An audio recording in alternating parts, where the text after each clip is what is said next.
Вы смотрите новости в прямом эфире. В студии Сергей Михедов. Здравствуйте. Коротко о главных темах выпуска.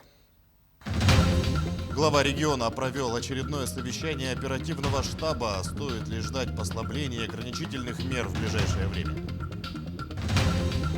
Коррекции отклонений, адаптация, методические рекомендации родителям. Служба ранней помощи открылась в Алданском районе. 5000 километров по арктическому бездорожью. Экспедиция через полюс холода Богдана Булычева вернулась в Якутск.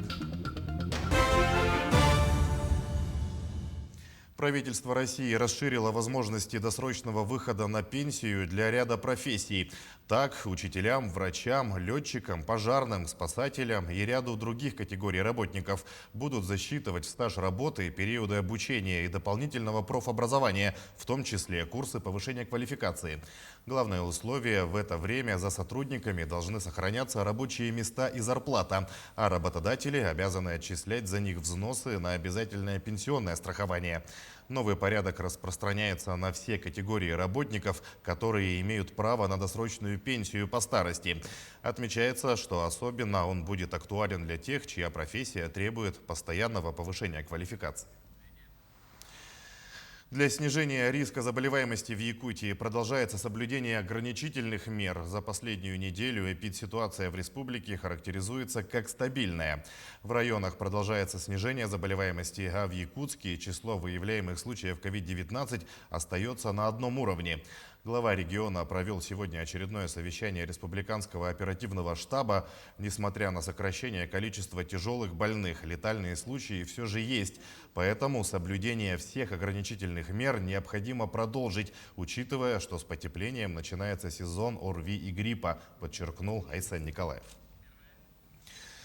Между тем, 37 новых случаев заражения COVID-19 выявили в Якутии за минувшие сутки. Из них, по данным оперативного штаба, 27 в Якутске. По 2 новых случая в Кобяйском, Мегино-Кангаласском, Сунтарском районах. В Мирнинском, Нерюнгринском, Татинском и Усть-Алданском по 1. Всего в регион, по последним данным, поступило почти 56,5 тысяч доз вакцин. Получили первый компонент 53,5 тысячи человек, вторую 25 500 человек. Тем самым использовано 95% имеющихся запасов.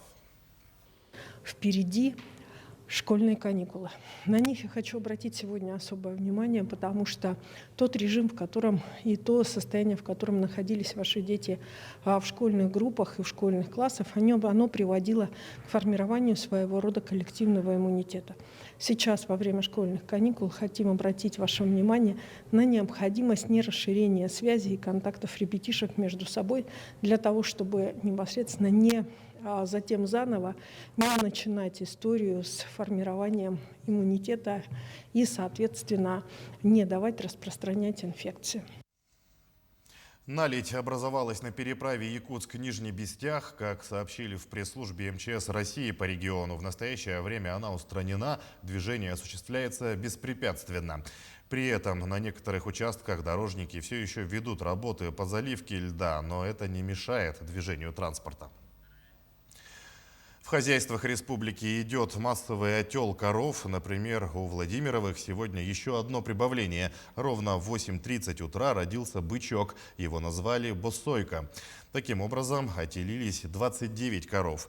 По словам хозяйки Евдокии Лукиничны, с каждым днем хлопот становится все больше. Иногда в один день отеляются сразу 3-4 коровы. Первый теленок родился зимой в морозное январское утро. В этом году особенно много бычков появились на свет. По якутскому верованию, преобладание телят-самцов означает изобилие. Всего с начала года в хозяйствах Якутии родились 11 тысяч телят.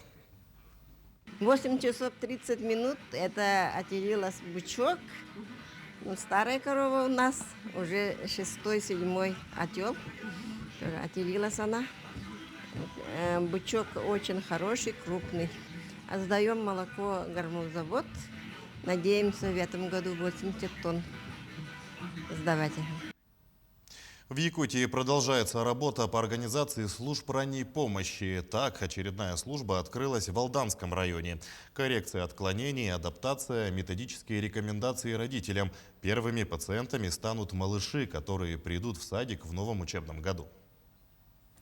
Развивающие игры, игрушки и тренажеры. Чего только нет во вновь открывшемся кабинете детского сада «Светлячок». Это чудо-комната не просто игровая, это служба ранней помощи семьям. Образованная на базе садика, служба имеет статус районной, и помощь здесь сможет получить любая семья.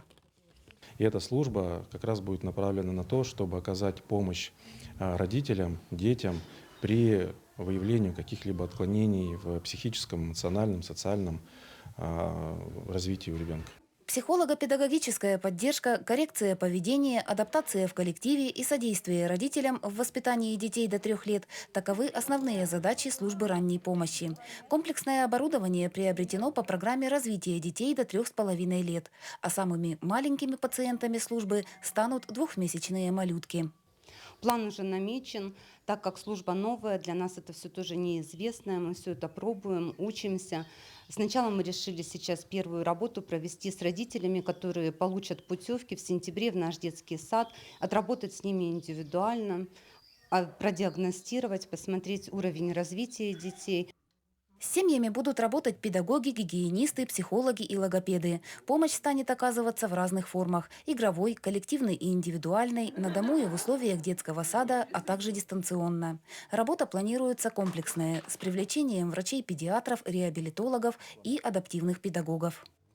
Департамент образования совместно со всеми образовательными организациями еще в 2009 году начал такую очень значимую работу. Это по раннему выявлению различных деструкций у детей и поддержке таких детей и их родителей в сопровождении по всем видам отклонений.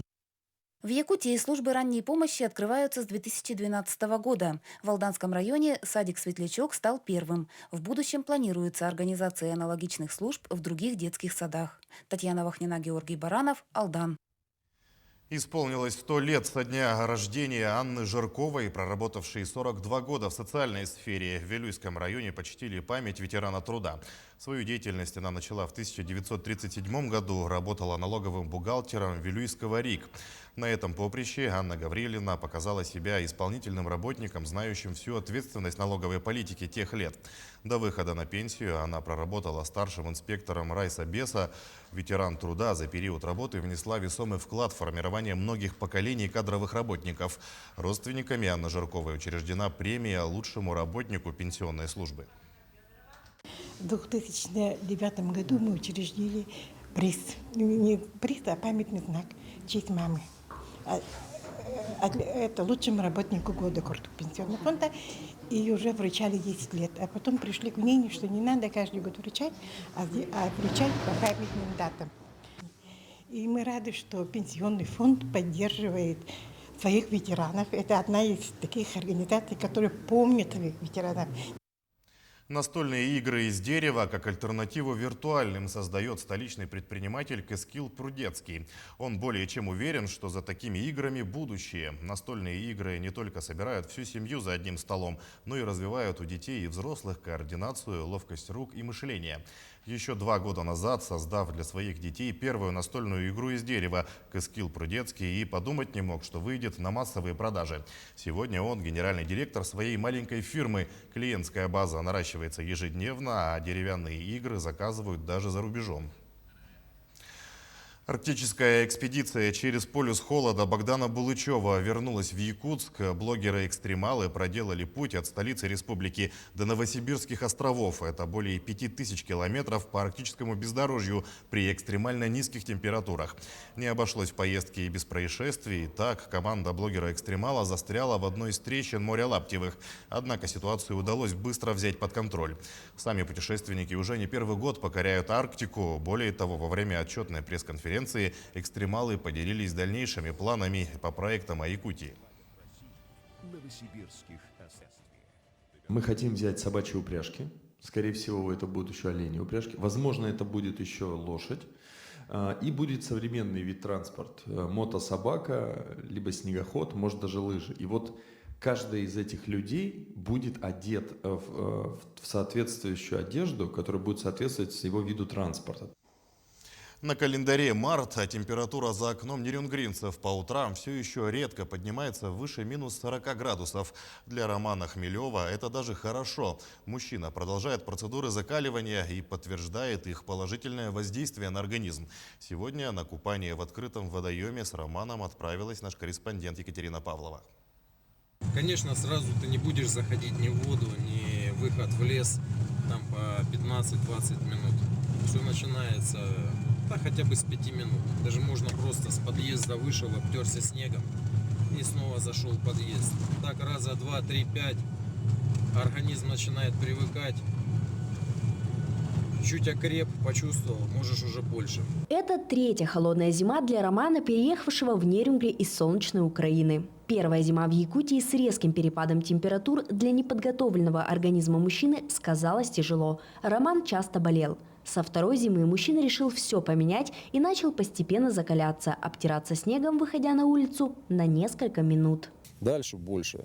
Через дорогу был лес, стал выходить 5, 10, 15 минут, 20. Потом потянуло зимой немножко окунаться, когда есть возможность на выходных. И так уже вторая зима, когда я закаливаюсь и чувствую себя просто отлично. Респираторных заболеваний практически у меня не бывает.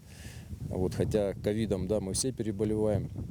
Ковидом болел, но легко я перенес эту болезнь. Знакомые, коллеги и семья Романа одобряют его методы по повышению иммунитета, но сами опробовать на деле так и не решаются. До этого, может быть, надо дойти. Я, наверное, дошел.